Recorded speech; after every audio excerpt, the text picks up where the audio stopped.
Debbie? Brad? Yep. The loneliest meeting we've had as council. We've got almost no staff.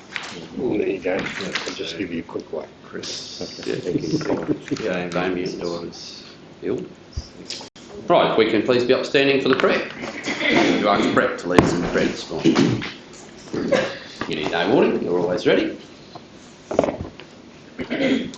Almighty God, we acknowledge that we have a responsibility to look after your creation, especially this region we call Barcaldine Regional Council. We all are also conscious that our decisions are going to affect deeply the lives, land and property of the people we have come here to serve.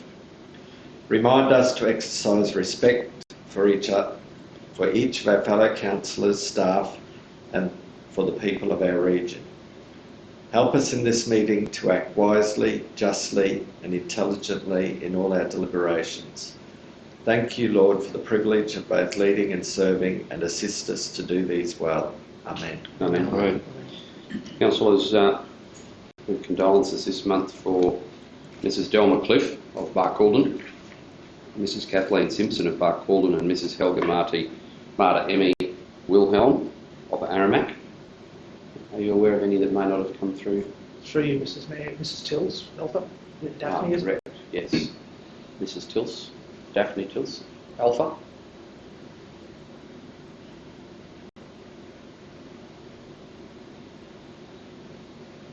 So, we could please mark a moment's silence.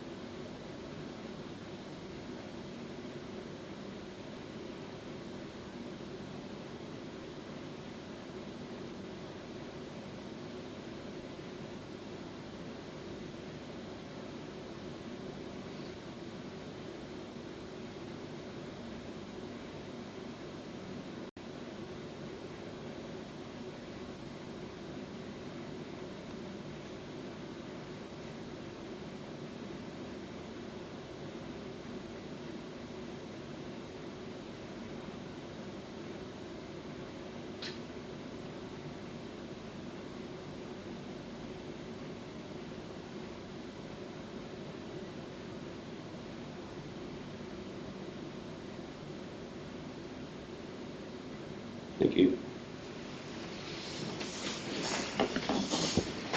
Councillors, I just noted as the CEO was leading us in prayer, we should amend our prayer so that it's not only readable by councillors. So I'm going to do some work on that. I mean, the line, respect for each of our fellow councillors, probably means it's only 7 of us that can read it. So I'm going to do some work on that so that our staff, who also are responsible for decisions, and whilst they mightn't vote in this room, they enact a lot of decisions out of here, so I think it's fitting that they can be part of that process. So I'm going to amend that so that it's more relevant, and I'll present that as a motion at the next meeting for the prayer to be adopted and changed. I'd like to, clearly we have a significant number of apologies from senior staff today. First of all, the Director of Works, Chris Rowan, District Manager Alfred Jericho, Damien Howard, both apologies. And not an apology, but appearing electronically with us today, Paula from Aramac. Can you hear us clearly, Paula? You can waving. Yep, very good. No more apologies. I'll take this opportunity to acknowledge the Yinangai people, the traditional owners of the land upon which we meet, and their elders, past, present and emerging. Declarations of prescribed conflict of interest. Councillor Plum. Thank you. Councillor Arthur. No, Mr. Mayor. Councillor Hanson. Yes, it's Not that I'm aware of, Mr. Mayor. Councillor Gleeson. No, Mr. Mayor. Couldn't get all the way around, Mr. Mayor. No, I didn't think so. 3.7.2, I'll declare a BCOI as line President Central West Racing. Which, sorry? 3.7. Yeah, you're declaring which, though this is only PCOIs? Yeah, declarable. No, prescribed. Prescribed. I'm only doing prescribed first. Sorry, Mr. Mayor, I've jumped into it. You did get around. Very good. Councillor Rogers, PCOIs. That is a first, not one. Does any councillor present, there's got to be something wrong. Does any councillor present to point out to another councillor present of perhaps a prescribed conflict of interest? No? Okay, we'll still get the opportunity later in the agenda. Now we can go to your declared conflict of interest, please. Year 372 is I have a DCOI as I'm president of the Central West Racing Association. Down at the race club, who's asking council to waive some fees there, Mr Mayor, so I will declare there and leave the room. You're declaring and leaving. Do you have any others? Look, there is something to do with the race club that I've sent on to the CEO with regards in the town planning area, but it's just a report. No. So I'm comfortable that I'd probably right to stay there, but I'll take advice. Is it to do with the planning scheme? Yes. No, it's to do with Alpha chasing they're just getting something passed in the planning report. Can we see a little bit, can you perhaps expand a little bit more on that, Councillor Bevis? Yeah, I can. Just give you, if you go to someone else, I'll go to the report and come back in if you like. I'll put it fine. Certainly. Councillor Gleeson, do you have any declared conflicts of interest? I don't believe so, Mr Mayor. Councillor Hanson? I don't believe so, Mr Mayor. No, Mr Mayor. Mr. Mayor, I have a declarable conflict of interest, just previous, as the previous, in 3.4.2 project progress report, as defined in 150 EN of the Local Government Act. The nature of my interest is the Lake Dun Sculpture Trail. It arises because the report mentions the Lake Dun Sculpture Trail. So I do wish to participate in receiving the report. However, I acknowledge that eligible councillors must determine, pursuant to section 150 ES, whether I may participate. Councillors? Councillor Gleeson moves, Councillor Hanson seconds, and Councillor Rogers remain in the room to receive the report and in deliberations there. Mr Mayor, if it's the same DCOI that we deal with monthly, does it? There is do we no necessarily requirement. need to There's vote not. on it? There's Or as long as Councillor Rogers declares it and there's no material change in it?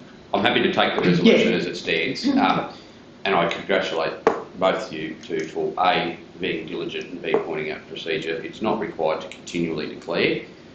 Councillors, I think it would be good if at each meeting, so there's no requirement to even mention it. If you've previously declared the exact same thing with the exact same report, I would just mention that your pre-existing declaration continues for agenda item 334, which is the flag for other councillors who may have changed their opinion about your ability to participate or contrary to that, to then make a decision. But otherwise, if you just mention that it's the same as previous.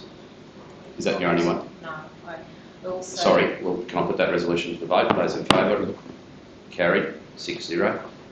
Sorry, your next So one. I also inform the meeting that I have a declarable conflict of interest in 3.7.4, the Ballinedy Rodeo Club request for support as defined in section 150 EN of the Local Government Act 2009. The nature of my interest is that I have been a regular sponsor of the rodeo in the past. I would like to participate in the decision. However, I acknowledge that eligible councillors must now determine, pursuant to section 150 ES of the Local Government Act 2009, whether I may participate.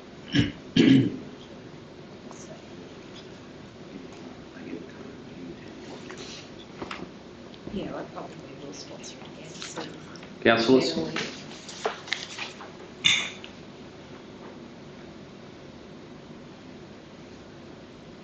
Through you, I'll Mr leave Mayor, it. I'll leave the meeting with that. I think that's wise, Councillor. I mean, I think you have the councillors present can give you the cover to stay, and there's no comeback on that. However, I think as a potential current and previous sponsor of that, you probably are exposing yourself to a degree of criticism from staying. So you're changing your declaration to leave on that? Yeah, just change it to leave. Okay.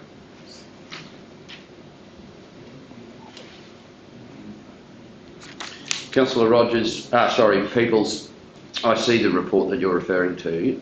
That is an information-only report on current planning and development. I see no reason for any councillor to ever declare any sort of interest in receiving a planning and development report. That's what I probably put in the email to the CEO, Mr. Mayor, that, you know, there's a building there that's been converted in that report, and I said, I don't think there's any need, but I'm going to take advice from co-council. Councillors, your thoughts? Yeah, I don't believe he needs to leave because it is a report. So there's no decision. We're not deciding or making a decision on anything, so. No decision at all. I mean, so I'll be fully transparent here. If Councillor Peoples has a DCOI and that, then I have a PCOI because I'm the trustee of the Jockey Club. So, but we're literally receiving a report saying what work is being undertaken in the region. It's not in any way a decision. Councillor Arthur, do you have a contrary opinion? I did previously with Councillor Hansel when a close associate was listed in it. And I thought we had advice that the stuff in the planning was a little bit different to us receiving a normal report. Because the development application is technically a contract with council.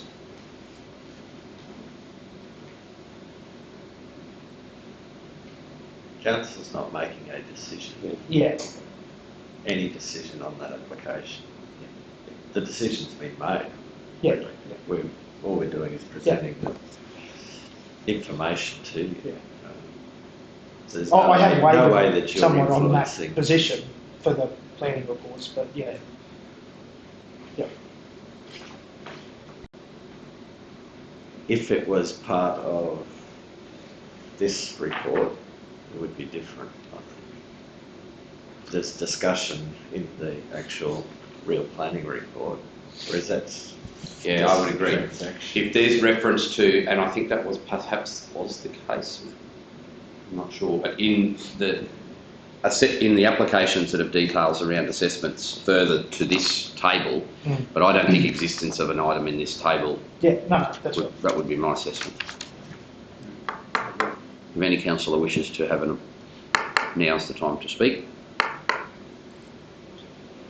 Through you, Mr. Mayor, the fact that I had a previous one in that, as Dan, Councillor Arthur mentioned, how does that sit me now with every report that comes through? No, I wouldn't. I would still say that you'd just roll with the current interpretation, and that's because it's not mentioned in there now, is it? No. So there's no problem. And should it appear again, well, obviously Council's demonstrating today that there's a slight change in the way it interprets that. I agree with the CEO. I think reference to the specific details that could be interrogated further in the planning report is different to just here is what's being here is the approved.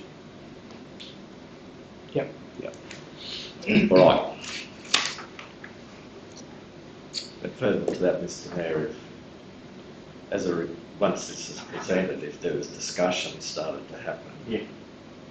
then you would have to make a declaration at that point. Okay.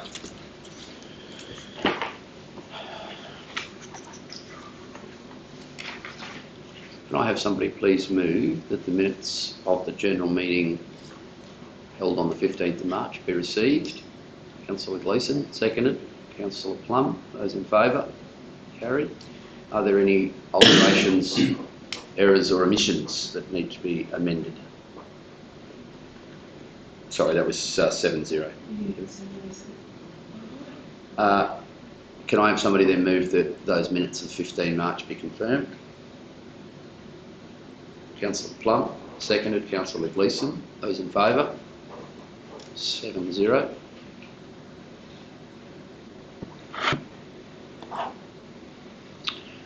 So our special meeting minutes from the 4th of April, can I have somebody move that we receive those, please?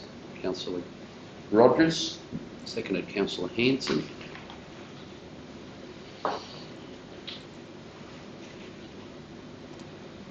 Those in favour? 7-0.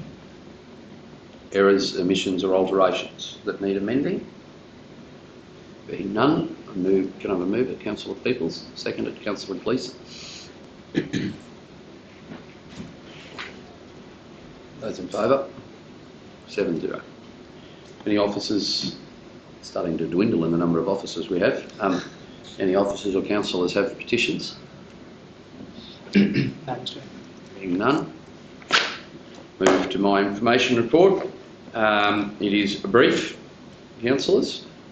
I did, for the record, have a couple of weeks leave, which concluded last Friday. There was a number of phone calls and a couple of media jobs that I did in that time away, but I thank the Deputy Mayor for deputising at a number of, one in particular at the Anzac Day service last Friday on my behalf. So even though the Deputy Mayor doesn't have an information report, there was some work done by Councillor Rogers in that respect. There were a number of meetings, the officer in charge panel meeting. There were 3 separate meetings that occurred during that period of time that I was away, including the interviews. And I guess the phone never stops, so I thank the people who deputised in my absence. Can I have somebody move that that report be received? Councillor Peoples, seconded Councillor Arthur. Those in favour? Carry. Any questions? For the first time I got to do 2 Anzac Day services in 2 different towns due to the weather, which is good. Thanks to those councillors, Councillor Peoples and Rogers, who undertook emceeing duties in Jericho and Aramat. I don't think we could get anybody to Marlborough, did we? I was attempting to go, Mr. Mayor, but weather. It was very wet. Yep. Right. Appreciate Stop that. I couldn't get the tractor all the way. Thanks to all of the people in all of our all of our staff in the different communities who helped pull those events together. It was very good. Significant attendance, notwithstanding the weather, at the dawn service here in Barcaldine, and the biggest crowd we've seen at an Anzac Day service in Alpha for over a decade. School children from 4 different schools at Alpha. A significant number of tourists, both there and here. So the appreciation for our fallen and serving and previously served men and women was humbling. Can I just add to that, Mr. Mayor? Yeah, Jericho is the same, but as well as that, they were not willing to not do the parade, so they still did their parade in the rain. It's very good, very commendable. Excuse me. 331. Can I have somebody move that the acting CEO's report be received? Councillor Plum, seconded Councillor Gleeson. Those in favour? 7-0. Brett. Mr. Mayor,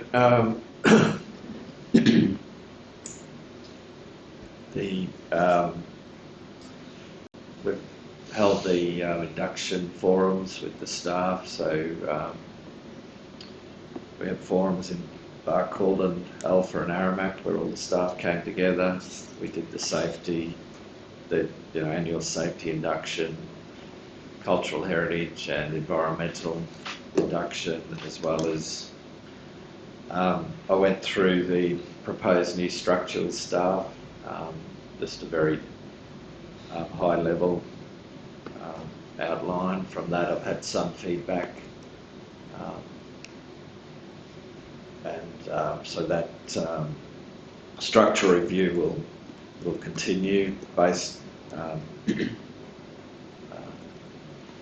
that feedback, and we'll have more sessions with staff. Just through you, Mr. Mayor. With that, Brett, is there a possibility of putting some names in that structure, like where the Director of Works sits, the likes of data and then where they sit, that sort of thing, just to give us an idea of, in that structure, what level those particular managers sit in that structure, if that's a possibility, So, please. Mr Mayor, yes, we've actually just completed that exercise, so I'll bring that back to council as well, so that councillors can see where every employee in the organisation sits within the structure. Thank you. And we'll also present that to the staff as well. I lodged the local government grants and subsidy application. So we had the two projects there, one for housing upgrades and one for the beautification of our town entrances. So we're just waiting on an assessment on that. The Alpha House sale, the contract came through yesterday, so we just have to sign that. The 67 Elm Street, we're just waiting on, the contract has been received for that as well, so we just need to sign that one. Porter Street land, so those 4 parcels, we've agreed to that price to sell those to the government. So hopefully they will now use those parcels to develop housing. The tenders for the SCADA telemetry and water upgrade at Jericho and Alpha is currently open.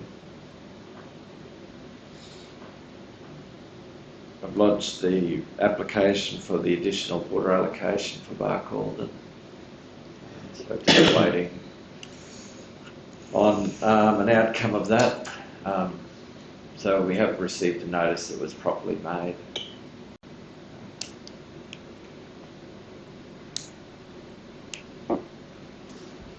The waste collection contract with JJ Richards has been signed, so I received that yesterday as well. So we can now proceed to implement that contract, and we'll start off with an initial meeting with JJ Richards. We have to complete the business case for the Aramac sewage treatment plant, so that has to be in by the 17th of May. We're working on that with Water and Carbon. Alpha Airport, so it's been upgraded to a certified airport along with Barcaldine, so we need to get the new airport manual lodged as well for that. We received the audit of our drinking water quality management plan. So that came through on Friday after the agenda went out. So we'll present that outcomes at the next meeting. A lot of the audit feedback is about processes. It's about doing what we say we do. So if we say we need to test 5 times a week, then that's what we've got to do.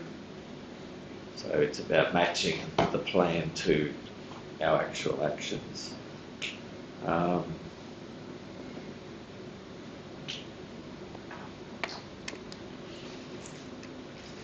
We did have a meeting with Sunshot Energy, so we're just working to progress how we're going to proceed with that joint venture.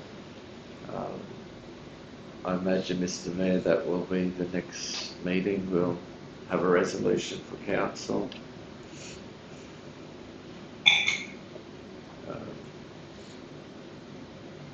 The beef corridors, hopefully we're waiting on funding announcement for that, so we attended that meeting, or it was a fairly long, it was a workshop actually. We had to do that via Zoom. And finally, meeting with Sport and Rec Queensland, so they funded the initial, provide the initial funding for the rec park, and because of COVID hadn't been out to see it, so they were Very excited to see that project, and so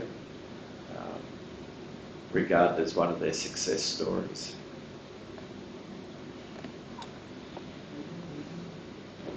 Councillors, I just want to take up the running there on the rec park.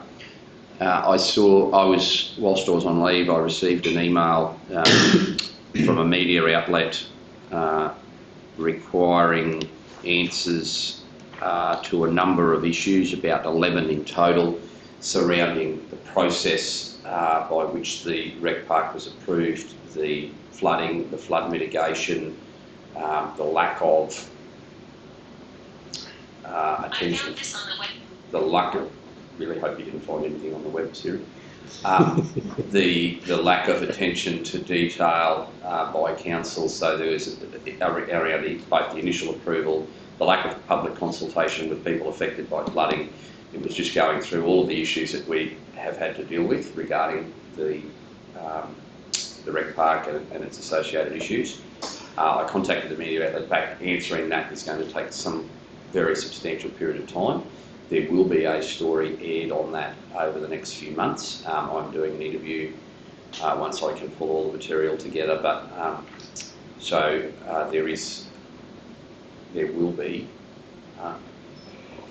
once again an enhanced focus on council's role in construction and approval. I'm comfortable that the journalist has only been provided with part A of the story. Every area that's been raised by the journalists with me for clarification has a step that council's taken to rectify. That will happen. I share Brett's sentiments, or Debbie and Stephen, that it is a success story, but yes, watch this space. The ABC is planning to do a very substantial piece for Landline on both the success and failure of the rec park. I've got no problem making that comment in open meeting. Obviously they've been tipped to one side of the story without a balanced perspective being provided. I intend to, warts and all, provide both sides. Clearly there were some problems. We've addressed that as a council over the last 2 years to the point that we're satisfied, at the cost of many hundreds of thousands of dollars extra, but we are where we are at. So anyway, just wanted to give you all a heads up. That'll happen probably in the next 6 weeks. Questions for the CEO, Councillor Gleeson. Thank you, Mr. Mayor. The airport's improvements required to meet disability standards, is that something that we should look at for our future budget, for this next year's budget? We're going through the budget process now. Is that something that we should be looking at? Mr. Mayor, potentially a lot of it is minor maintenance work, so with the gate, with the doors, so where the concrete joins the floor, there's a bit of a lip, so it's about fixing up those sort of issues. Potentially, I haven't got a costing on what the requirements are, but It's not a major rebuild by the look of it, but no, it's making all the access ways disability compliant. Things like painting a disability car park at the front. So lots of minor works, which probably will add up to a bit of money, but I think we can do it under our airport maintenance budget. Thank you. Councillor Peoples. Mr. Mayor,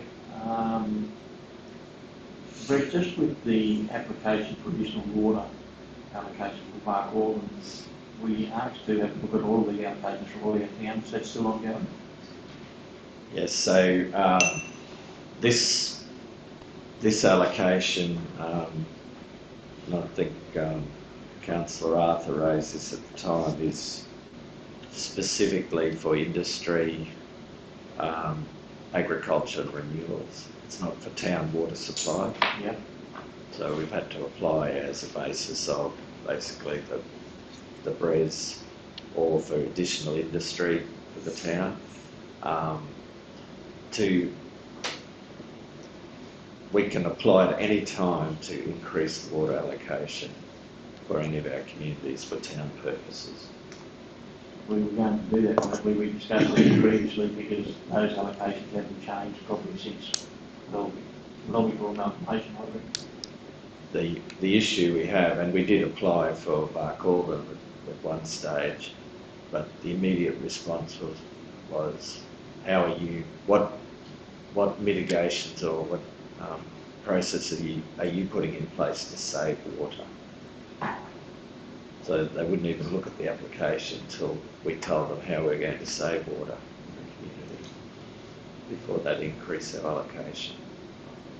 One way that we are doing that regionally is the installation of automatic watering systems in council-owned or community-operated green spaces.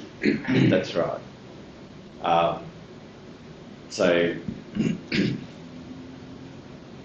we can do it at any stage, and we do need to do it, but we just got to just take time to put up a very structured case on this is what we need, this is what the savings we've made.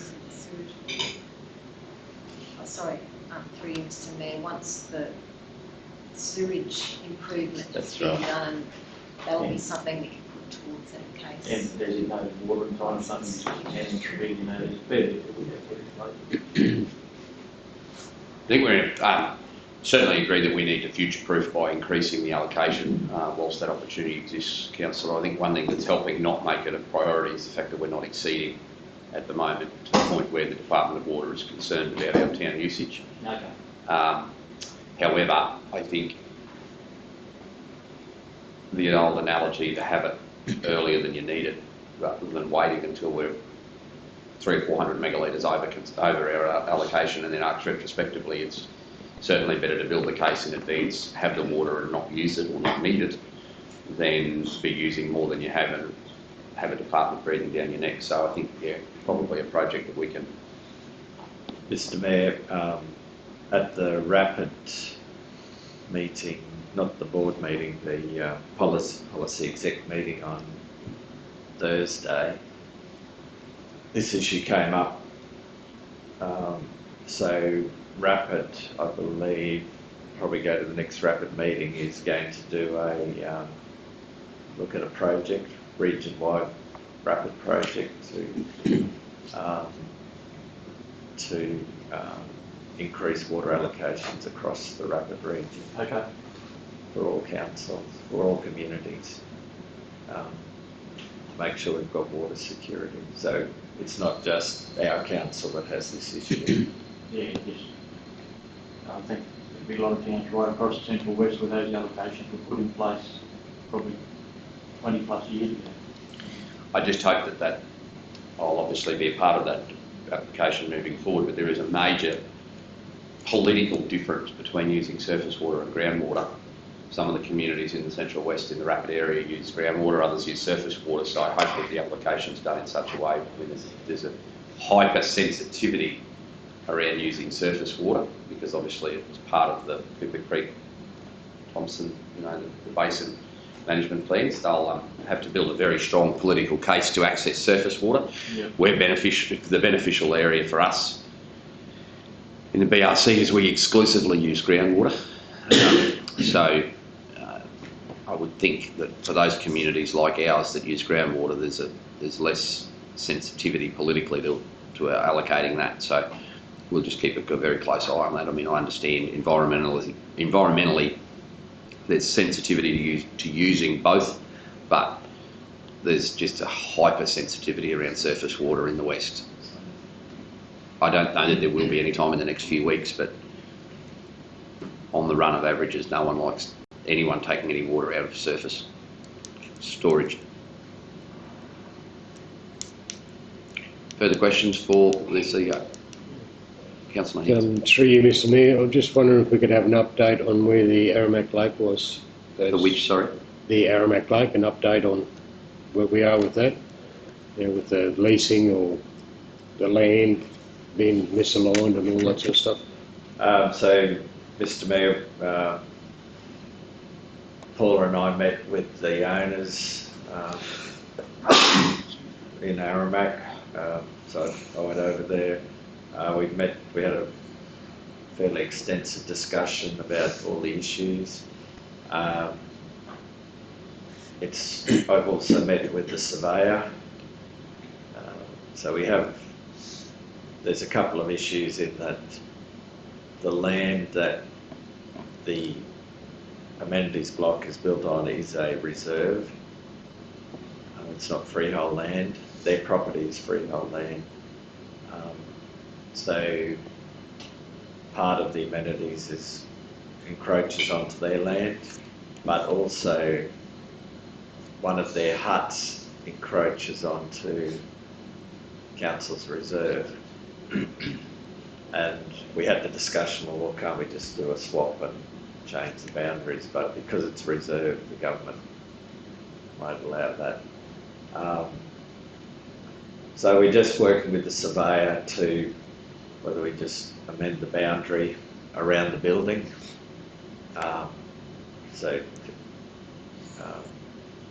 To sort out that issue. I'm not sure about the hut, whether that can be solved or resolved. I'm not sure whether Paul has had any feedback from the owners, but we talked about, in terms of the lease, well, if you use the building, then you clean it. Who cleans? Who pays for the cleaning? Who pays for the maintenance? And they were going to go away and think about it and come back. So I haven't followed up to see where we're at. I'm not sure if Paul has had any feedback. They're waiting for a document from us, I believe, Brett, to say what we want, and then they'll review it and come back to us. Right. So we'll put a proposal in writing to them. They'll come back with their feedback. So maybe just a peppercorn rent sort of thing that they can use of the building if they clean it, basically. Keep it maintained. We'd have to do obviously any major maintenance. Through you, Mr Mayor, would it not be a similar situation to Excuse for what we're hoping to do at the rec park? Yes. Yeah.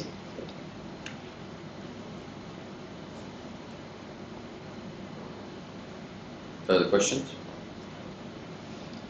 Through you, Mr Mayor, is there a rough time frame on that water allocation, or is it It's possibly long-winded, or? no, because it's first in best dress, so that was the.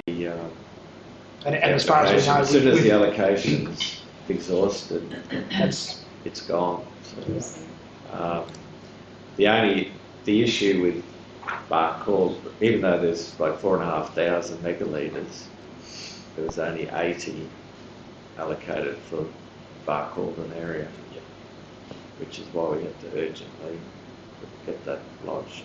yeah. Thank you. No further questions?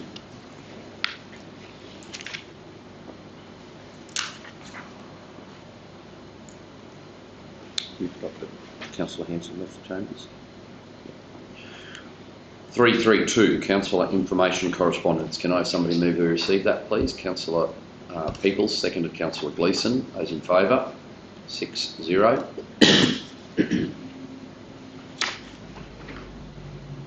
Any... I must admit, this first piece of correspondence, which is supposed to be extremely... Well, it is extremely important, but I really struggled here, Brett, to really understand what they meant. Through you, Mr Mayor, I did with their questions and how they represented answers, and I read some of the questions as yes, no, but then the answers weren't yes, no or other, they will, So, Mr Mayor, the feedback was obviously varied yeah, across the state. In June, they will issue the proposed new sustainability framework. And I think that's when we'll comment. So that June, July date. This is really an update of where they're at. It was a very confusing press. Like, I'm not sure that it was really relevant to us because it doesn't answer anything about. The Department of State Development, like the government, are very comprehensive in the work they're doing, and obviously clearly looking for transparency around this piece of work. But for a mere layman such as myself, I really struggled to understand what was the intent of even circulating this information. Brett, can I ask you, do you remember how sort of shaping sustainability started? Very similar to this. Very similar to this. Anyway, I guess we wait till June.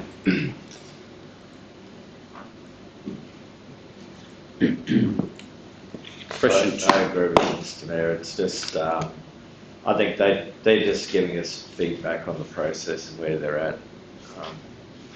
It's really, there was no clear outcome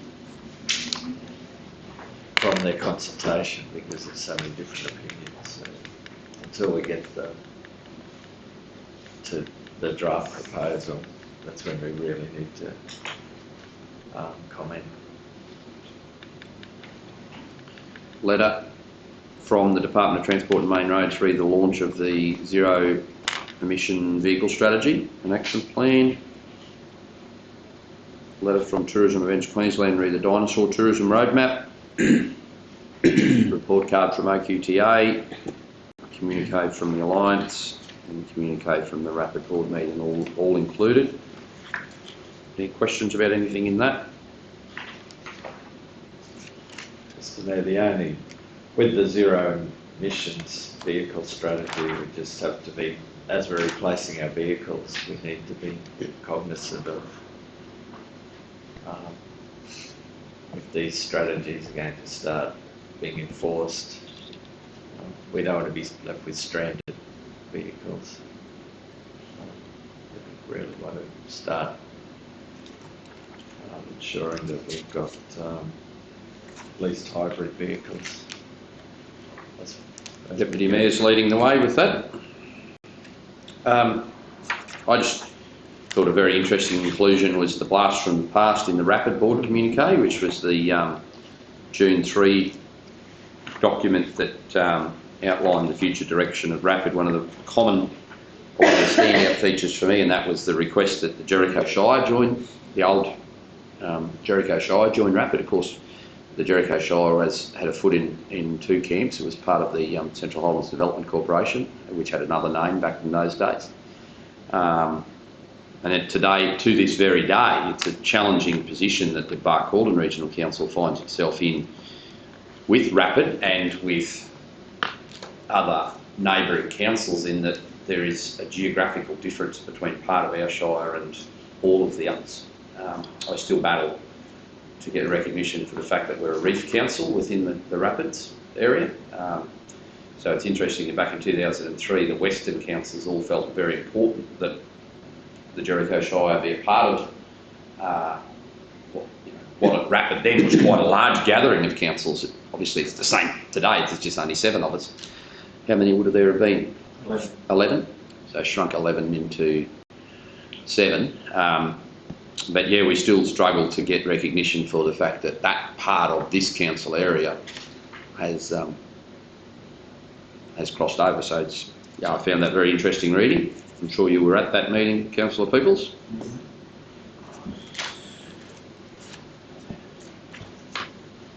333, the Planning and Development Report. Can I have somebody move that be received, please? Councillor Plum, seconded. Councillor Arthur, those in favour? 7-0. Questions?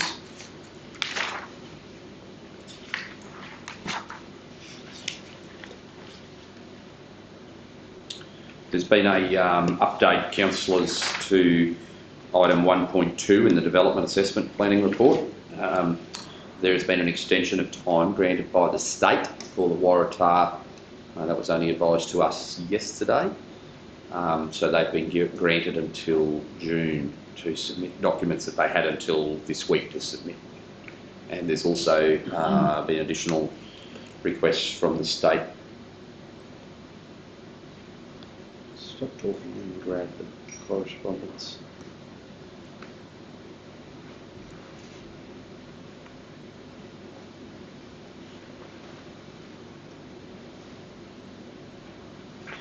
It's been extended, the information response time frame has been extended to 27 June. There was an additional information request issued by SARA. Sorry, so that might have been why, not because the proponent needed longer. It's not going to be published on the government website, that extension of time. And our planning consultants are assuming that the SARA information request relates to an environmental authority matter. That's the update on Waratah 1.2. You would note, pardon? 1.3, isn't it? Oh, my apologies. Sorry, it is 1.3. 1.2 is something completely unrelated. And the other point, it is related. Waratah have been back in, so their case in the Land Court recommenced last week, and on media reports, GBK have recommenced planning court proceedings as well. So an interesting time for that. Waratah's was always scheduled. The media have read way too much into that recommencing. That was always set down to commence in April for a number of matters that have been held over relating to the issuing of a mine licence. Obviously, the work that was submitted to us was with respect to a power station, but the actual mine lease and a mining licence has been subject to proceedings in the Land Court now for a number of years. That hearing recommenced. There were actually not the magistrate, but the decision maker in the Land Court, along with a number of other personnel, were actually on site 2 weeks ago in Alpha and attended the site to inspect issues of concern. And then I believe that formal hearings recommenced last week, but they'll take a number of weeks to reach a determination.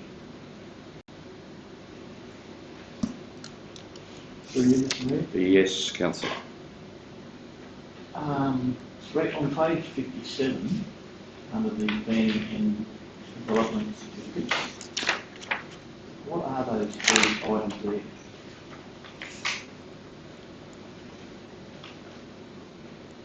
Are you talking about the 4 or the 3? I'm talking about both. So, generally when people, if they're purchasing a property, you can ask for a planning certificate, so you can look at the history of the planning of those lots, pay for a planning certificate. I'm not sure what they are, but I imagine they're the 4 parcels of land. That'll be the Quarter Street box. Yeah, thought so. Yeah, They'll basically they get a printout of the history of the planning of those lots. that's all. Yeah. Thank you. Not many people do it, but obviously government wants to be sure of what they Would seek, so I'm interpreting from you there, Brett, that it would seek to provide a potential buyer of the existing use or prior existing use of that, so they aren't required to submit an MCU. So that procedure, if we go back to our industrial, the issue we had here in Barcaldine when we sold our industrial lots, if those same certificates had been sought, that could have clarified the matter for proponents or buyers, potential buyers, about the planning requirements for them subject to the sale. It's probably an education piece there, Councillor Peoples, that we might be able to do a story on in the Gazette. It's very dry, mundane type stuff, but if it saves a ratepayer a degree of inconvenience subject to buying, given that we're consistently seem to be selling stuff at the moment, including vacant lots of land, perhaps a explanatory piece developed by the planners or one of our staff explaining that that is an option to allow you some certainty about what you can do on something, whether we're selling it or a private sale. I don't know. Maybe it's not required, but that's the first I've heard of it.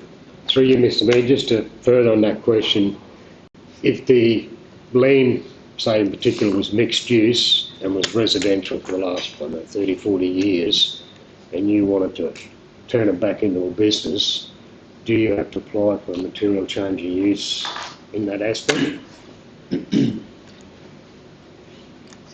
Sorry, which way around? The land is, I think it's put down as mixed use, but it's been a residential house for, I don't know, for as long as I can remember, 40, 50 years. And if someone now wants to operate a business on that land, do they need to do a material change of use? So your zone is only a guide. Whatever zone the land is tells us which part of the planning scheme we go to assess the MCU, or whether an MCU is required. So generally, if you're doesn't matter what zone it is, if you're changing the use of the land, you will need an MCU. The main exception to that is if you're building a house, a residential building is generally exempt. What can differ, Councillor Hanson, is whether it is code accessible or impact accessible. So if perhaps it's a residential house and you want to operate a bookkeeping business or a beauty salon, each of those will trigger a different level, whether it's code or impact accessible. It'll still be an MCU, but it might be a very smooth, easy process where you just fill out what you're going to do. The planners can approve it if it's code accessible, no public notification, relatively straightforward. However, if you were to establish a business that employed 30 people and you were looking for a significant amount of car park and it's in a residential area or it's been previously used as a residence, it might be a big residence, then that might trigger, because of the volume of foot traffic or parking, that might trigger it as impact accessible, which doesn't mean it's prohibited use. It just means that there's public notification and a bit more exhaustive process. I think that you've highlighted a very valid point. We sort of have touched on in this boardroom before. Simply being zoned one thing or the other doesn't mean it's automatically an approved use. There has to be a period of planning, an application, but mixed use is disappearing in the revised planning scheme. It goes because it sends a very bad signal that you can use it for whatever you want. Thank you. The planning scheme is divided up into basically residential, commercial, industrial, rural. So the zone, wherever the land, whichever zone it is, that's the set of rules you go to determine what the process is. Really, that's all your zone does. It says, if it's in mixed use zone, you go to the mixed use rules and read the rules about what you can and can't do and what sort of application you need to put in. Because things like setbacks, for example, setbacks from the perimeter of the property differ depending on the zone. In a rural zone, it can be a lot closer to the perimeter. It has to be further away, In an urban setting, it can be closer. There's a whole gamut of things that vary. But depending on the business that's being established or being proposed, like some people might establish a bookkeeping business out of their own house. It's just one building, one office, limited packs, probably even under the old Barcaldine Shire Council planning scheme, be a relatively straightforward code accessible development. So what we do is Real Planning provides free advice to anyone with these sort of questions, which is what they report in here. So if that particular landholder has got a question, we're not the experts. I just refer them straight to Real Planning. You can ring them, it's not going to cost you anything. They will give you the correct advice on what you need to do. what we're hoping is the new planning scheme simplifies things, because the same things, whether you're doing it in Alpha, Barcaldine or Muttaburra, you could be proposing to do exactly the same thing in something called exactly the same zone, but you'll have a different requirement, because the three planning schemes were not congruent in any way. Whereas we're hoping under the new, we're not hoping, we know that under the new planning scheme, which we'll discuss shortly, it's exactly the same set of rules for the whole of the council area. Any further planning scheme questions, sorry? Economic Development Report. Might somebody move that we receive that, please? Councillor Arthur, seconded Councillor Gleeson. Those in favour? 7-0.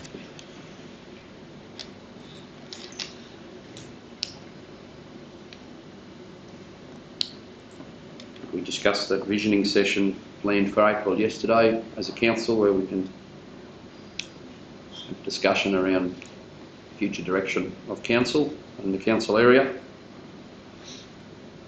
In the BRES, there's a significant number of state and federal government meetings that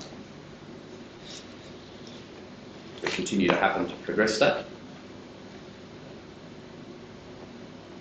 I'm going to suggest that it's going to be announced tomorrow, but it could very well be announced today, so it's how long's a piece of string. Any questions for Brett? No. 335, can I have somebody move that we receive the Workplace Health and Safety Report, please? Councillor Peoples, second Councillor Hanson. Those in favour? 7-0.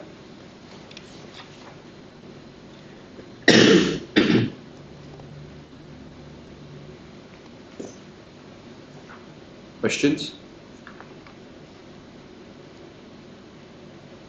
Through you, Mr. Mayor. Yes. Just ask, spell it out a little bit more for me. The Barcaldine Regional Council Workplace Risk Update, Escalate Transition to New Workplace Standard, and mob of numbers there. 6-month implementation process. What's that regarding? If we've been ordered like there's a new workplace health and safety standard which applies across Australia or the world. So they we need to implement that new standard, so we need to update our processes to comply with that new standard. So when we get audited, like if we want to go to federal safety accreditation, we will have to meet the requirements of that new standard, and that's just the number. Yeah. It doesn't mean that there's that we're behind the 8 ball or anything. It is just a procedure we've got to go with. Everybody's got to go with. Yeah, there's a phase in process. Yeah. And so this was a 6-monthly audit. So they've come up with all the things that we need to improve. When they come back in 6 months, they'll check that we have actually made those improvements to comply with the new standard. So it's a continuous improvement process. Each time they come, they find different things, different elements that they check, and then we improve them. Yeah.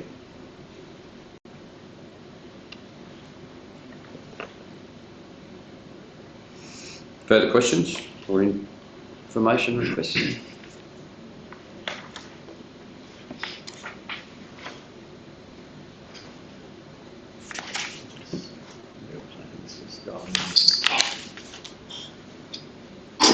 Hi Brett, can you hear me? Timing couldn't have been more better. Yes, Tim? Great, thank you. Right, councillors, can I have a resolution? No, definitely not. Can I have... We're just waiting for Kate to go on in as well. Right.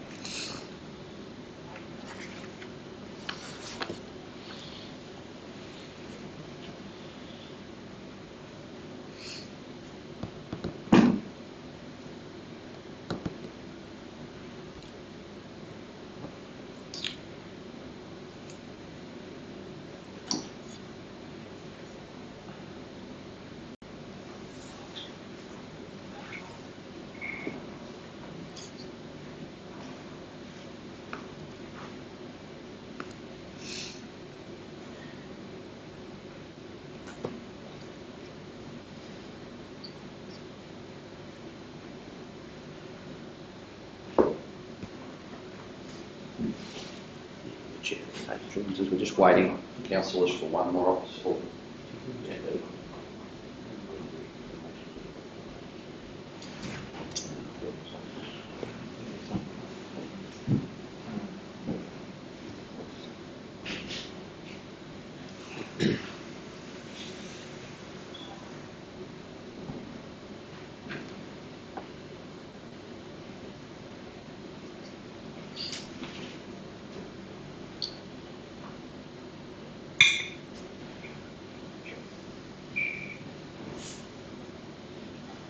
We're just waiting for Kate, Tim.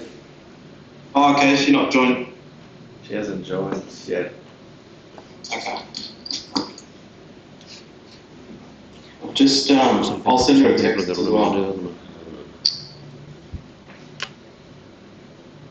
We're just in different offices, so.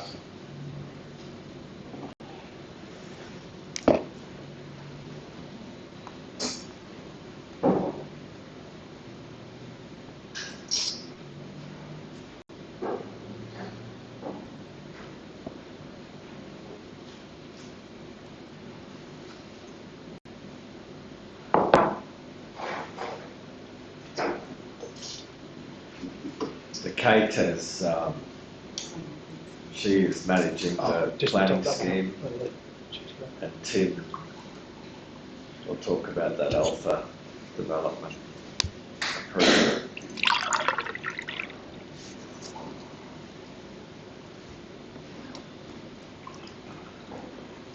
Did you want to talk about the Alpha DA first, or? I'll just wait for the mayor to come back. He's run Okay. away. Alright. Thanks, Paul. Thanks, Paul. But, we do have this alpha. So Tim is managing the alpha approval. Should have put a picture.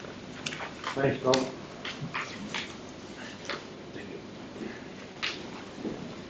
Councillors, we might, with your indulgence, move to agenda item 339. Leave the planning scheme for the moment because Tim is also dealing with that issue. So we might, councillors, can I have a resolution, please, to move to agenda 339? Councillor Peoples and Councillor Gleeson move. All in favour? Carried. So we'll change to agenda 339. Right. Tim, over to you. Yep, no worries.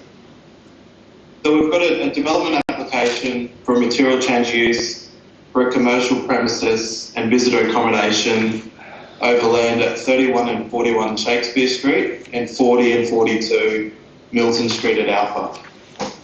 Proposal is twofold. It's for a catering premises, which involves the reuse of an existing cafe, and it's located next to this bar in Alpha, with additional cabaret-style musical entertainment, and a visitor accommodation, which is self-contained recreational vehicle parking at Milton Street. The catering premises will utilise an existing building and does not involve any building work and associated outdoor area. The visitor accommodation will only cater for vehicles up to 8 metres in length that have sleeping and toilet facilities and can hold fresh water, store grey water and black water. The visitor accommodation includes 17 grass sites that will have access to water via a tap. Under the planning scheme, the Jericho scheme, the subject sites are in the commercial zone, and under that scheme, a catering premises and visitor accommodation in the commercial zone are subject to code assessment, which means they don't have to undergo public notification. During our assessment, it was found that there's no conflict between the proposal and the relevant assessment benchmarks, and development conditions are recommended to ensure the proposal complies with those benchmarks, and the application is recommended for approval subject to the conditions within the report. So with those conditions, they're generally all quite straightforward. The main ones to probably look at are the limitations of operation. They set the scene of when the catering premise can operate. but also it's got a condition about who can use the RV parking. So those requirements about the length of the vehicles and water storage and grey water storage, those sort of things. All the RV parking only needs a new water connection, which is fine, and the catering premises has access to all existing services. They're all generally straightforward conditions. Is there any questions about the application? Yes. I obviously have not got a lot of time for the Algerico Shire planning scheme, hence why we've changed such substantial parts of it in our draft planning scheme. My concern here is that obviously I trust and take it at face value your advice that it doesn't require public notification, but in real practice here, especially the overnight accommodation, not so much the cafe because that's pre-existing use, but to put itinerant accommodation in that location wedged firmly between two existing residential properties, I just find it mind-boggling that somebody can go and do that without having to at least undertake some form of public notification. Yeah, I understand that. Because it's within the commercial zone, that's the reasoning why it's code accessible. In order to resolve some of those issues, I guess the closest residential use is the western boundary, which we've asked for some additional landscaping. So we've asked for a minimum 2 metre landscape buffer on that side to try and reduce any potential impacts. Can you also walk us through the unformed road issues that you've identified in the report, please? Yes, sorry. So with that, the RV parking relies on part of an unformed road for their exit road. So with an unformed road, it's not a lot, and you don't need owner's consent over that, provided it's used for a similar purpose to road, which this site is. So that unformed road give access to commercial buildings on Shakespeare Street. Historically, it's probably been used for deliveries and the like.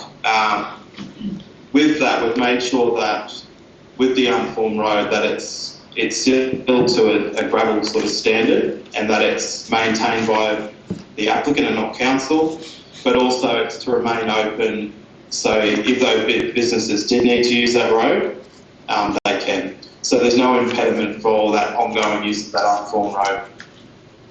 Which part of that road will they need to construct and maintain? The entirety of it, or just the part that they require for exit? Just the part that they require for the exit road. Sorry, can you just refer that recommendation to me? In the conditions, so we're looking at condition 4.3. Yep. And 4.5. 4.3 talks about the construction. And condition 4.5 talks about that it has to remain open to all other users at all times.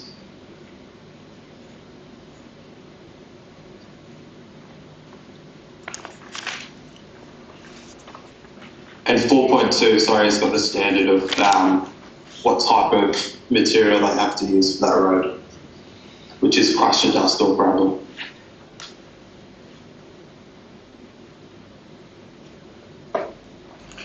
And the requirement was not bitumen because why?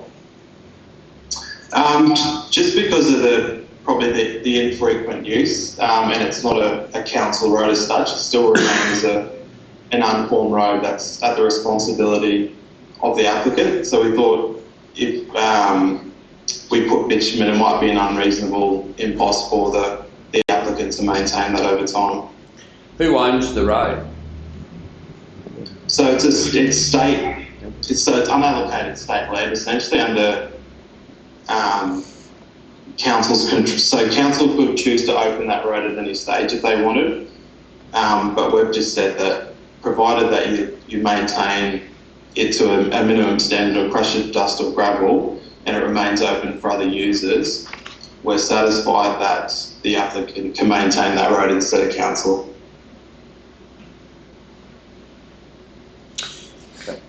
Councillors,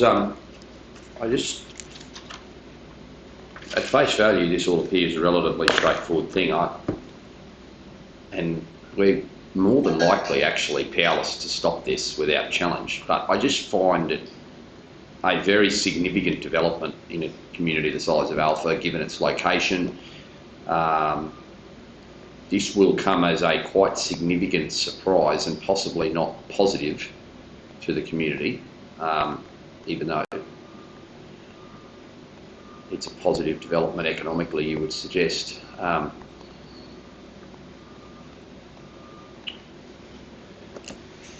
Right, I'm out of questions. Just frustrated. Councillors, your thoughts, comments, questions? Through you, Mr. Mayor, not that we're under the new planning scheme, but would it be different under the new planning scheme? Because of its proximity to the flood zone, most definitely. Well, the fact that it is actually in the area where the deepest water in Alpha is, and any construction on these vacant blocks of any type forces water to be deeper in other spots.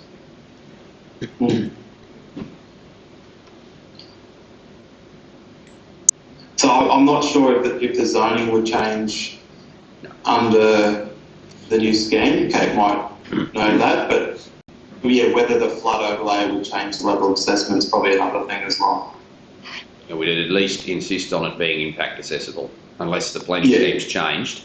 The last serious deep dive I did into the draft planning scheme, this would have been a substantially different assessment to what it is currently.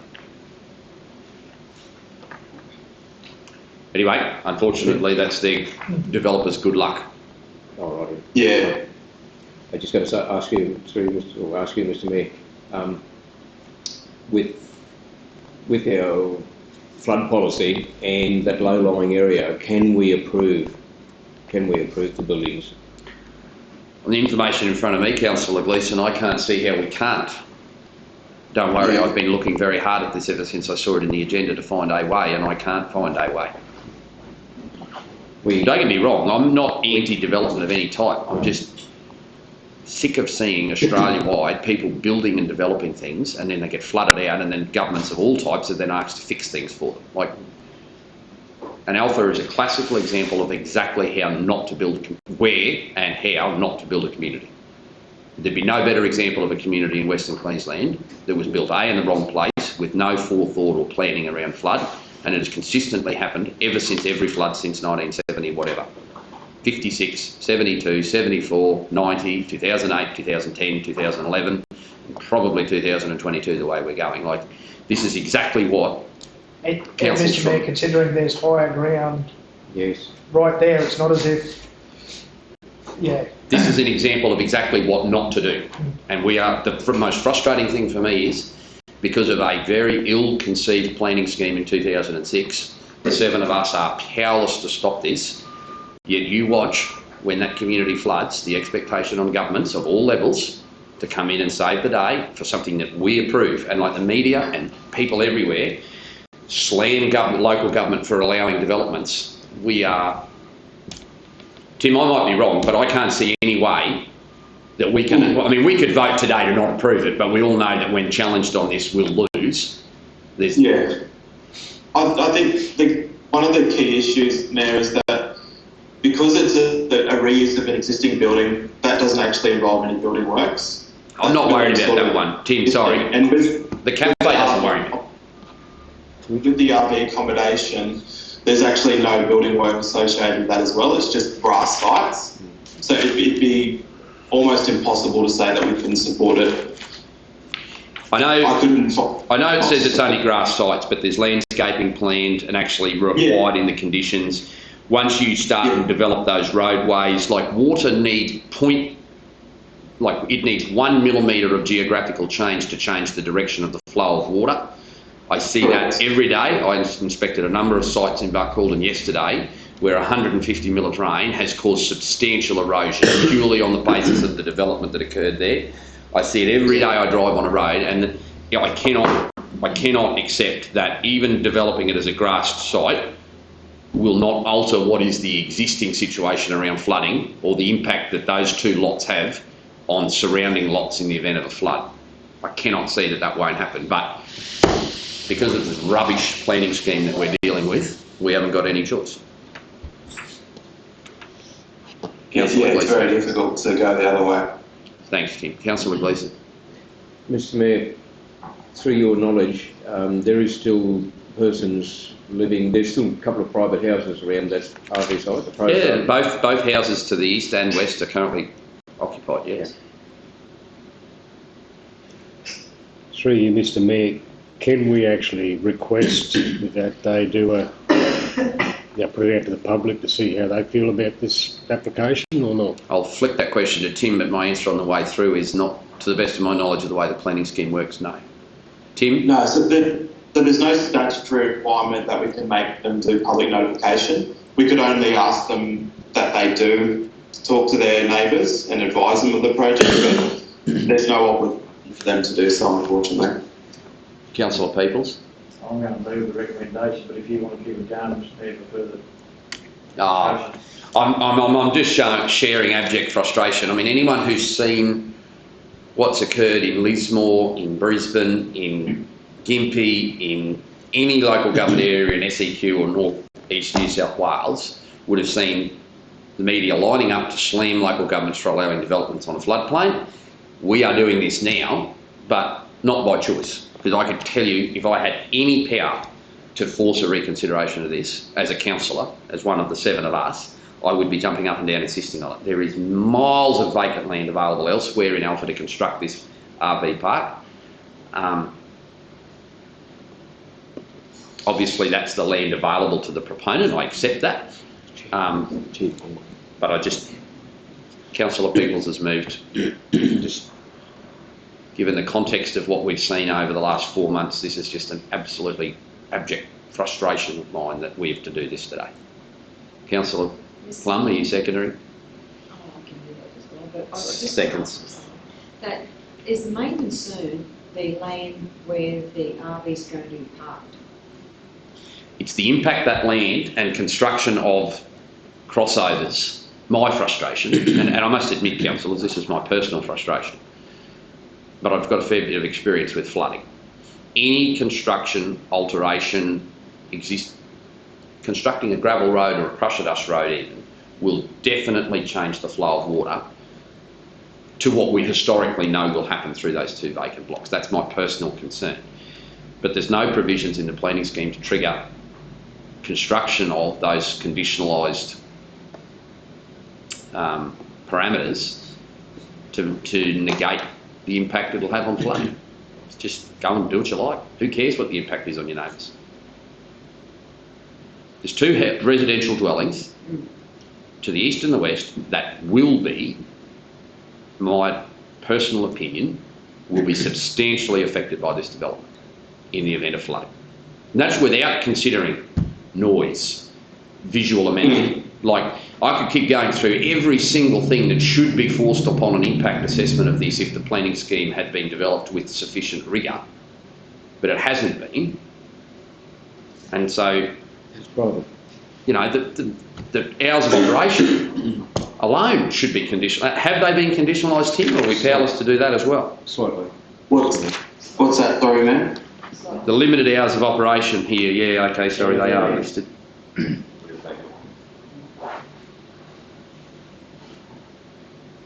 All right. But they're not going to be there all year. They're only going to be there in the tourist season. Well, can we define that? What's the tourist season look like these days? We've had tourists on the road for longer than we've ever seen. And we're hoping to extend that. Oh, look, I'm going to put the positive spin on this development. At the moment, it is almost impossible in the community of Alpha to source a meal. Okay?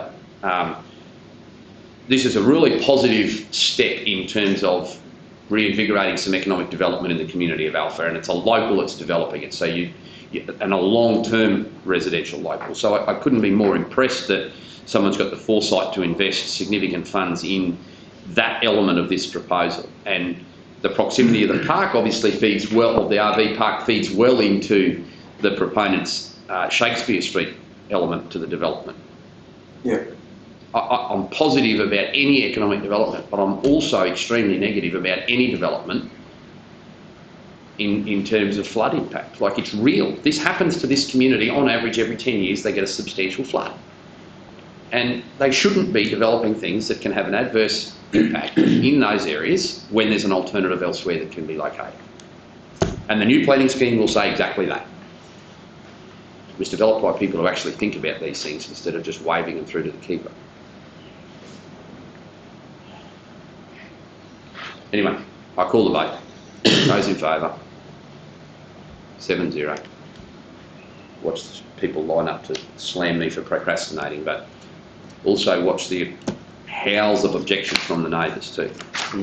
That's the ones that I'm thinking of. They haven't had, we've had the luxury of looking at this for 4 days, they haven't even seen it. Tim, I appreciate my frustration in no way is shared, directed at yourself or the other officers from Real Planning who've and I also want to commend you for the work to quite extensively examine the issues here, and thank the CEO for bringing this to our attention, because I'm also intimately aware that under the planning scheme requirements, Council need not have even seen this. That's why I'm grateful for the work that you've done on this, but I'm also equally hopeful the state sees fit very quickly to implement a planning scheme that can force a more considered assessment of these in future. Yeah, oh, you've made some very valid points, and I totally understand your frustration, so there's no issue there at all. So on discussion around that proposed planning scheme, let's revert to agenda item 336 and let's get back to the future. Kate, welcome. Hi, Mr. Mayor, thank you. I know I'm pleased that both of your cameras are off, because I reckon the facial expressions after listening to me for the last 15 minutes would be fairly. Anyway, who's taking the lead on walking us through these 4 recommendations that are here in front of us today? I will do that. If somebody is able to just read each one to me, that would be greatly appreciated. Okay, so item 1, endorse the revised proposed Barcaldine Region Planning Scheme and maps, the revised proposed planning scheme referred to as Attachment A. So you will have been provided with a briefing package which included the complete planning scheme as well as the track changes version of that document, as well as the state comments that we were required to address in order to hopefully get this across the line with the state interest review. Did anyone have any particular questions with that document? Kate, I'll put the question to you to maybe answer that another way. Is there any issue in this scheme, because we've workshopped the initial planning scheme substantially over a number of different workshops, is there anything in here that has changed substantially or substantively enough since we submitted it that we need to reconsider? No. The two significant issues that we will be responding to, which are outstanding, is the local heritage matters, for which we've provided the draft report, and the natural hazard risk assessment report. So, as you would all be aware, we engaged expert engineers to provide a review and some recommendations. All of those recommendations were workshopped and have been adopted in the revised version of the report. So that report is marked up and is different from the version that was endorsed last time by Council and submitted to the state. It basically reflects the flooding situation at Alpha and just puts a bit more rigour around that in terms of meeting the state's new principles, which are required to be addressed for natural hazards, particularly flooding. And so we've addressed factors such as climate change, which was one of those principles we had, which had not been explicitly addressed in the report previously. In relation to, but it didn't actually change we didn't need to change any of the content of the planning scheme or the mapping. We just needed to show in the report that we had addressed all of the required principles now. Two issues. in relation. Sorry, if we could just stay with the natural hazard overlay, natural hazard risk assessment. There were issues during the workshop around the verification of the flood mapping overlays. Were those issues around the overlay resolved in the direction that council believed they should be, or did it revert to the state's flood overlay? For our flood? Correct. No, I believe that was resolved before it was submitted to the state previously. Thank you. And my understanding is that we adopted council's locally verified information. Yep. Okay, that's If good. if we require, if I do need to check that and get back to you, I can do that. And the other question, just with respect to the conversation we've just undertaken around this, are we sufficiently satisfied that the work we did in the development of, bad use of words, in the construction of this planning scheme around developments in flood areas, it would be the concerns I raised around public notification, flood impact, are we satisfied that what's in the new planning scheme would be addressed by those concerns I've stated in the last resolution? Yes, so it would definitely be impact accessible if that proposed development was to be undertaken under the new planning scheme, and the flood hazard risks would be a significant factor in that assessment. The planning scheme is quite strong in deterring any further development in the existing established area of Alpha, which is subject to flooding, and quite deliberately and strongly directs future development to be moved to less flood affected areas. So that is a big change in this planning scheme. The other thing which has come out of the engineer's report is to increase the freeboard that is required. And so as part of this planning scheme, it will actually be providing for a greater freeboard above the defined flood level for new habitable spaces and other forms of building. Okay, would you like to now address the issue around local heritage? Yeah, so with the local heritage, the state and the Department of Environment and Science through the state had concerns that local heritage was not being adequately protected. So we have workshopped and council shortlisted from a list of places that were provided. We've since reviewed all of those shortlisted places and provided a report which recommends places to be included in the new planning scheme. That is done through Schedule 3. There are a number of places there, I think about 21 new places. 7 of those places are either held or managed by private entities or not-for-profit entities. So my recommendation or my suggestion today would be that the planning scheme document we have provided to you has all of the potential places included in Schedule 3. If there are some of those private entities, and I won't name them so as to keep those places confidential for the moment, if any of the owners of those 7 places come back with objections, I would suggest having the opportunity before we submit the document to the state formally to remove any of those 7 specific properties where we have sent letters to the owner to advise them in advance of the potential listing of their place. Sorry, so just to repeat that, you're advising that we proceed with the whole list as is presented in Schedule 3, but we specifically continue to work with those private individuals or private owners to ensure they're comfortable with the inclusion, and if we agree with them for it to be removed, then we strike that out before or as a part of the public consultation phase. I would actually propose we blank them out now when we submit it to the state, blank those 7 out, because then the state, if we're adding a place in the future before public consultation, I think that would create less concern for the state than if we put the full list in and then engage with the state to remove them in the coming week as we finalise those negotiations with owners. So my suggestion would be that the version we endorsed today would have those 7 places redacted from it, with perhaps the CEO having the ability to unredact those places as we finalise the negotiations with the owners. All right, Kate, I'm just going to hold here now for discussion with councillors because I think this is probably my assessment of it, the most politically sensitive bit of the whole decision here. Councillors, do you understand what Kate's suggesting there? Is there any? Do you want any clarity, Councillor? I just have a question. So the process at the moment is we endorse this, it goes back to state, comes back to us, then we go to public consultation, then it comes back to us. We incorporate any changes as a result of public consultation? Goes back to state again? Correct.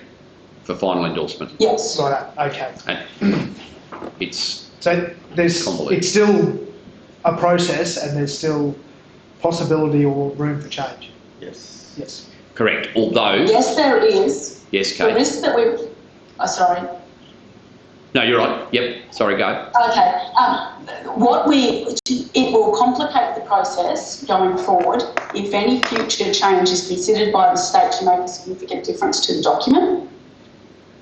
So ideally, we give the state as much as we can, and we try as much as possible to not make changes, but we can make changes. If it's significantly different, the state can require us to have to redo a consultation process, so ideally we would avoid that. My concern is if we put the full list in, because the state is asking us to increase the number of properties we're identifying, if we put that full list in and then go to the state at any point and say, can we take one of them out, my concern is they'll see that as a pulling back as potentially pulling back, and may suggest that it's significantly different. We do have this opportunity now between when council endorses it and when the state issues its decision. We have this opportunity to continue to negotiate and liaise with the state. So my suggestion is in the next couple of days after this meeting, we give them a version with 7 covered over. I would foresee that we would be able to mostly resolve that initial consultation with the owners in the meantime, before the state makes its decision. So we may have some opportunities before the state actually signs off on a version to, I guess, formalise our view on those 7 properties. Whatever the state approves for us to proceed to consultation with is what has to go public. And that's, I guess, my hesitation here. If we put somebody's property in and go public saying that it's proposed to be made a local heritage place, and then we pull back on that, there may just be some, I guess, consequences there in terms of people knowing the position. Not that we don't want to be transparent, but when you're talking about local heritage places and protecting them, you do just have to be cautious how people respond to that. Mr Mayor, just wanted to clarify or make it clear to councillors, these 7 properties have been advised, so that they've had a letter. Yeah. So they know that they're potentially going to be on this list. And we've had quite a few queries, but yeah, we just need to, I suppose, negotiate with each of those to make sure that they are I guess they are comfortable with being on this list. Yeah, so Kate, those 7 have actually already been removed. They're just listed as content removed in unendorsed SIR response version consultation with owner ongoing. Is that correct? What was that? Sorry, part of that dropped out. In Schedule 3, there's a number of properties listed as content removed in unendorsed SIR response version consultation with owner ongoing. They're the 7 you're referring to? Yes, that is correct. Yep. And I guess to give you a little context, informally, two of them have advised that they do have objections. So verbally, they've advised that they've got objections, and they've suggested that could be escalated internally if required.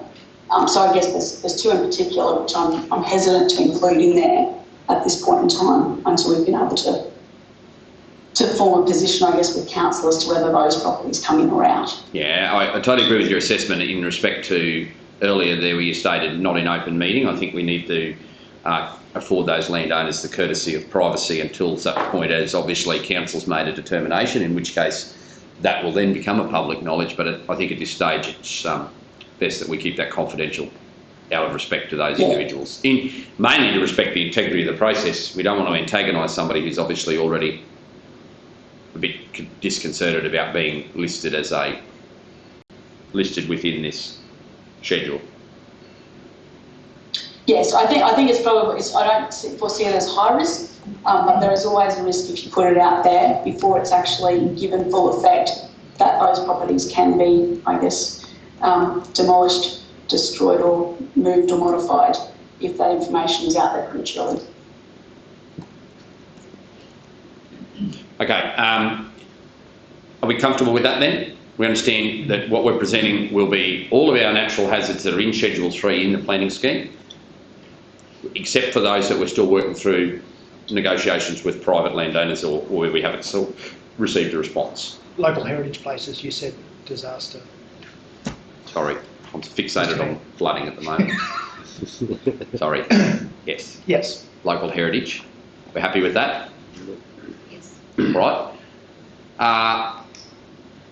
I guess that moves us to the third. You've already addressed the natural hazard risk assessment, which is resolution, or part 2 of the resolution. The communication strategy, attachment C, would you like to just, I mean, I think this speaks for itself, to be fair, Kate, but is there anything you'd like to highlight to us here? Yes, so the change we made there, we have discussed in council before. The change there was to respond to the DATSIT's queries through the state regarding how we were going to engage with the Aboriginal community and why more had not been done at this point in time in this process. And so the communication strategy has been modified there to reflect that we discussed and decided that Aboriginal engagement could occur as a separate process because the mandatory planning scheme making process was going to be insufficient to adequately engage with the Aboriginal community and formulate good quality ways of representing their culture, traditions and knowledge through the planning scheme. There is the opportunity to do that as an amendment to the planning scheme later, and we decided previously that that was the better approach in this instance. So the communication strategy was the place where the state required us to document that, so that has been included there, and we have also noted the early consultation with the local heritage place, potential local heritage place owners that we discussed previously. So they are the only 2 changes proposed to the document previously submitted to the state. So that's the dot point on page 3 or page 4, if you count the cover, that refers to that planning scheme inputs arising from that dialogue will be done by way of a later planning scheme amendment process. In the meantime, the proposed planning scheme includes information about the general duty of care in respect of Aboriginal cultural heritage and a strategic commitment to protect Aboriginal cultural heritage. Yes, so some refinements were made to the actual planning scheme document at that higher strategic level and in terms of the operational instructions for the planning scheme, which were things we could do now, but in terms of more specific and local content, that should come through an amendment process. Okay. There's the techniques outlined in Table 1 for the engagement techniques. This is a substantial cost here. If we budgeted appropriately, Brett, for this, obviously, targeted mail-outs, we're printing tens of thousands of pages in multiple copies of hard copies, advertisements. We've budgeted sufficiently for this. It'll be many tens of thousands of dollars, I would anticipate.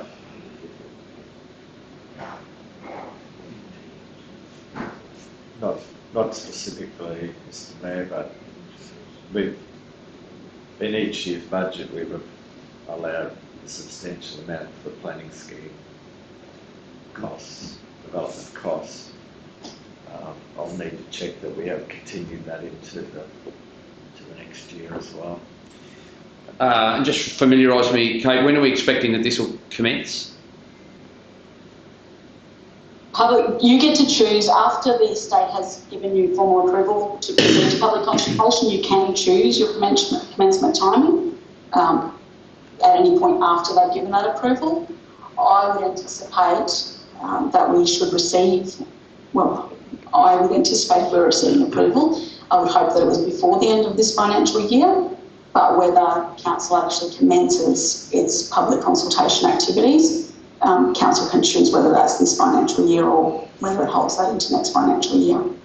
Brett, do we have sufficient internal administrative resources to undertake the recording of the community input as well as develop and proceed with the feedback to the community, or will we require external support? We may need support. Kay, are you aware of people that we perhaps could utilise in this space to undertake this? Our firm does undertake those community engagement workshops for councils. So yes, there are consultants that can provide those services.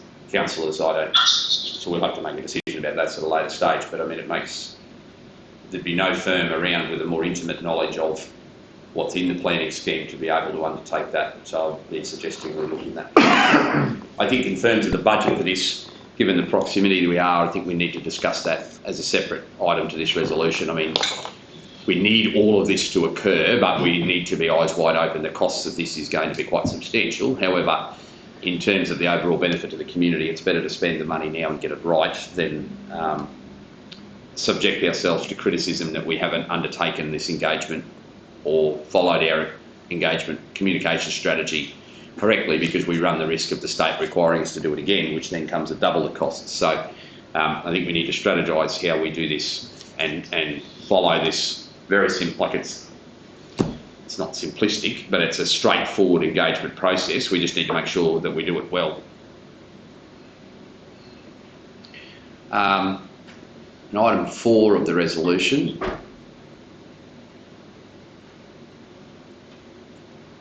I'm going to read it to you, Kate, but I'll be upfront that it sounds I'm a little bit not confused, but unsure. It says, resolves to respond to the Chief Executive administering the Planning Act in respect of the notice issued to Council under Step 6 of Stage 2 of the prescribed process set out in the 14 February 20 notice issued to Council under Section 18(3) of the Planning Act, and requesting that the state interest review of the revised proposed planning scheme continue. What exactly does that mean? They're the formal notices that the Director General has issued, so they are the formal notices that have come from the state saying that they've paused their state interest review process until Council responds and addresses those points they've raised. So, for instance, local heritage, the Aboriginal engagement, and the natural hazards report. So item 4 is really just a procedural resolution? Yes, and that's the resolution, so that a letter can be crafted to present all of those additional attachments back to the state formally. Okay, all right. So, councillors, the way I read this resolution, items 1 through 3, we are endorsing specific documents that you've been provided, attachments A, B and C, that specifically address the planning scheme and mapping as its entirety, or the revised planning scheme. Item 2 specifically deals with the natural hazard risk assessment report, and item 3 specifically deals with the communication strategy around public consultation for this planning scheme. Item 4 is just a procedural resolution drafted for us by the state. Do you have any questions relating to either one of those four, any one of those 4 points? In the absence of questions, do I have a mover that that resolution be carried? Councillor Plum, Councillor Hanson. Formal debate. Excuse me, Mr. Mayor. Question, Councillor. With the, I'm trying to find here, some of the planning, anything that is written in red has to be altered. Is that what I'm looking at? Anything that is written in red is either altered or added. It's an addition. It's an it is the alteration. It is the alteration. Yeah. And that is what we are endorsing if we had the time to read. We're endorsing the 500 whole pages of it. document. We're endorsing everything, yeah. And the red has been there as purely as a guide for councillors to direct them to the areas that have changed since they last provided input. Thank you. Councillors, individually, I'll call the vote shortly, but individually we still have a chance to influence this process through the public consultation phase. However, I would urge you that if you have any concern about any area of it, before we vote here right now is the time to raise that, because as Kate has articulated a few moments ago, it'd be much easier to change it now than it will be after the state received this back. Or easier to justify the change, I think would be the fair. Kate, would that be right? Yes, it will just show that the version that goes to the state has been the endorsed version of the council, because the next time council will likely see a formal version for endorsement will be either just before or just after the public consultation process. That public consultation process will receive that information, and it's outlined in this communication strategy that the community get feedback. However, before anything's included, there'll be a meeting with council to discuss whether council agrees with the amendment or alteration to the planning scheme in line with public consultation. Is that right?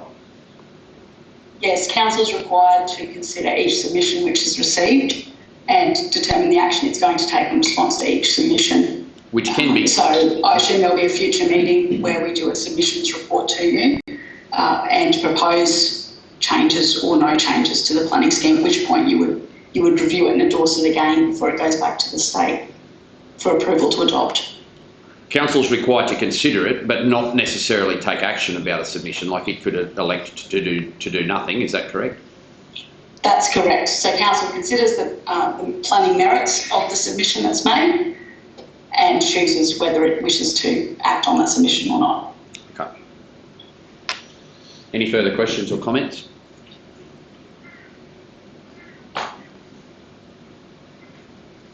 Call the vote. Those in favour? 7-0. Carried. Tim, Kate, thank you very much. Thank you, Mayor. Thank you, Council. Thanks everyone. Thank you. And we will adjourn for morning tea, please, at 10:29.